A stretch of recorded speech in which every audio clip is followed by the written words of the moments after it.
The Canucks landed an absolute beast in the third round of the NHL Draft, whose physicality is going to be one to watch for.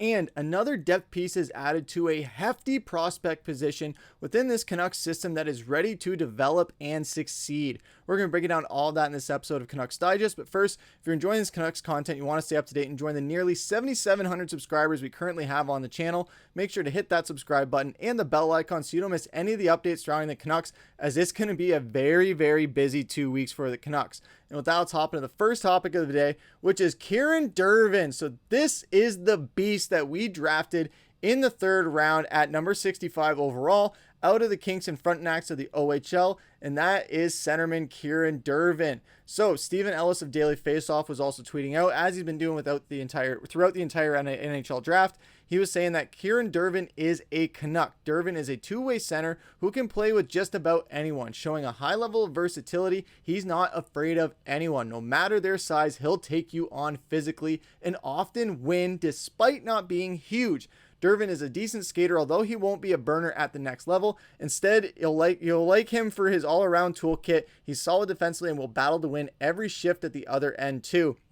Right off the bat, the physicality is what I love. Yeah, he's not a monster as far as his size, but he is a beast as far as his physicality and just fighting his way tooth and nail through shift to shift, going up against any guy, no matter the size. You love to see that, especially when eventually when he makes that jump to the NHL, he's going to be going up against some pretty big dudes that are going to try and just destroy him on the ice. But him having a guy like Kiefer Sherwood, hopefully by his side, by that point, maybe even a Vander Kane, who knows, they can teach him the ropes as far as how to just play physically without being overly huge. Kiefer Sherwood isn't the biggest guy on the ice, but he hits like an absolute wrecking ball, and that's what Vancouver wants to bring with this new addition in Kieren Dervin. Now, Dervin has a unique story. Similar to Dean Letourneau of the Boston Bruins 24 first-round pick, Dervin started his hockey season playing through the Canadian college ranks for St. Andrews. Over 99 games with the U18 AAA with St. Andrews, Dervin scored 46 goals and 78 assists for 124 points. Once he made the jump to the PHC, the Prep Hockey Conference, he finished as over a point per game player with 25 points in 23 games. Once that season was over, he joined the Kingston Frontenacs, managing to get in 10 games at the end of a regular season. The centerman tallied 3 points in the regular season and added another 3 points in 11 postseason games. So the organizational depth is trying to strengthen down the middle of the ice in this draft by selecting Braden Coots at 15 and now Dervin at 65. Atu Ratu, Max Sasson, Ty Mueller also highlight the other center prospects in this Canucks system. But overall, this guy was an absolute steal. But somebody who didn't think that this guy was a steal was scouting director Todd Harvey for the Canucks. When he was asked about where they got him from, he says, "I thought we got him at perfectly. I'm happy that other teams were able to pass on him so that we could get him." He says, "I watched him play near the end of the year a few times and into the playoffs. He's got a good size. He skates pretty well and can make plays, sees the ice well, and he's not afraid to play in traffic. I thought I saw something there, and our guy in Ontario really liked him, and I thought it was the pick for us." You love to hear that coming out of your scouting director, especially when this is a guy that just went into his first season with the OHL, so he's going to be probably playing there for 1 or 2 more years before making that jump over into the Abbotsford system, hopefully where Manny Malhotra can just work his magic the way he's been doing with all the Abbotsford players, which resulted in Calder Cup in his first year, obviously we all know. So this is going into a great system where it doesn't matter how sites really rank our prospects. I said this in our first draft pick video on Braden Coots, where it doesn't matter where articles or outlets rank us as far as prospect pools. When we have a coach like Manny Malhotra at the helm, where we just came off a Calder Cup run where everybody contributed and we had a great amount of depth at every single position pretty much, that's something that speaks in and of itself, that no matter who you have in your prospect pool, no matter what intangibles they have or whatever hype there is, Manny Malhotra will try and deliver the goods in the way that he knows how, and it's not going to be the flashy way, but it's going to make people pay attention. But what did you guys think about this third round pick? Do you think it was a good steal for us? Do you think that he's an absolute beast with that physicality? Let us know down in the comments down below. But that's going to take us into our second topic of the day, which is Wilson Bjorck. So he was selected in the 5th round at number 143 overall with this at the center position, playing out of the Djurgården's Swedish team with the J20 national team. And he is going to be an absolute interesting pick, I would say, because we just keep acquiring centers because we know that center depth, the only one that we have long-term is Elias Pettersson. So now we have another one to go with it.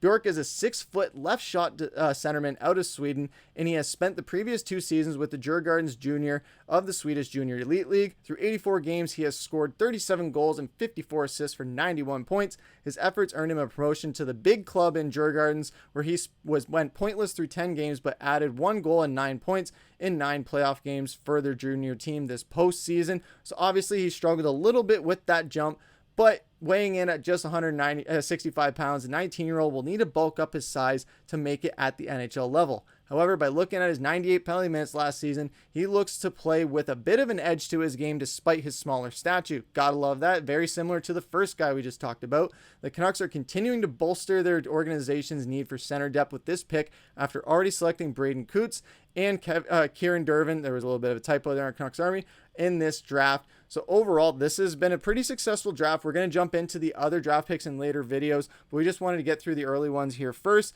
and just getting it off our chest as far as how we feel about these guys. And overall, I think it was so far a pretty good draft by the Canucks. A lot of guys that we didn't expect to take, some guys we did expect to take, but this is another pick where you add another centerpiece where, just like Dervin, you can kind of develop him in that Swedish Junior League until he's ready to make that jump to Abbotsford, and then it's going to be all good to go, hopefully. But as far as what Dave Hall of Canucks Army was saying on Twitter, he was saying that he's an overaged, high-motor kid who took off statistically while playing alongside his brother, who's considered a top prospect next year.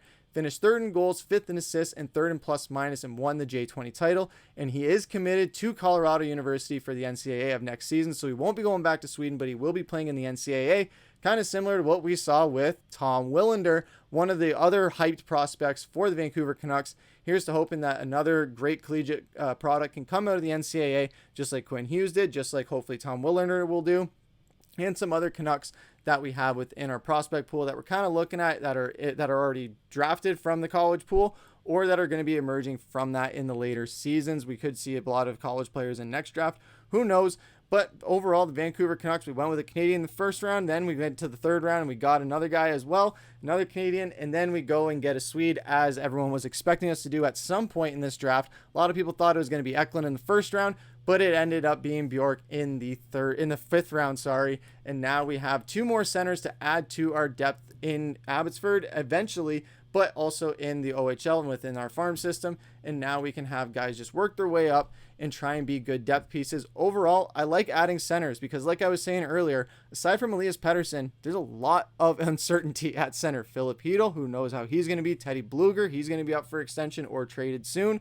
So you're going to have to rely on some guys within your prospect pool, within your farm system, that are going to eventually make that jump, but it's just going to take a few years. Might take a few years of suffering, might take losing Quinn Hughes in the process, but by the time that rolls around, these prospects might be just ready to rock and roll and not fill in as big of a void as he's going to leave, but at least a little bit of one with losing a massive star player like that, or potentially some other ones. And if the veteran pool isn't getting better by the years go on, at least we have some solid young guys that are going to be ready to come up at a cheap rate and ready to just absolutely dominate and play with that chip on their shoulder. But what did you guys think about the 3rd and 5th round picks for the Vancouver Canucks in Kieren Dervin and in Wilson Bjorck? Do you guys think that they were really good picks? Is there someone else you would have rather them taken?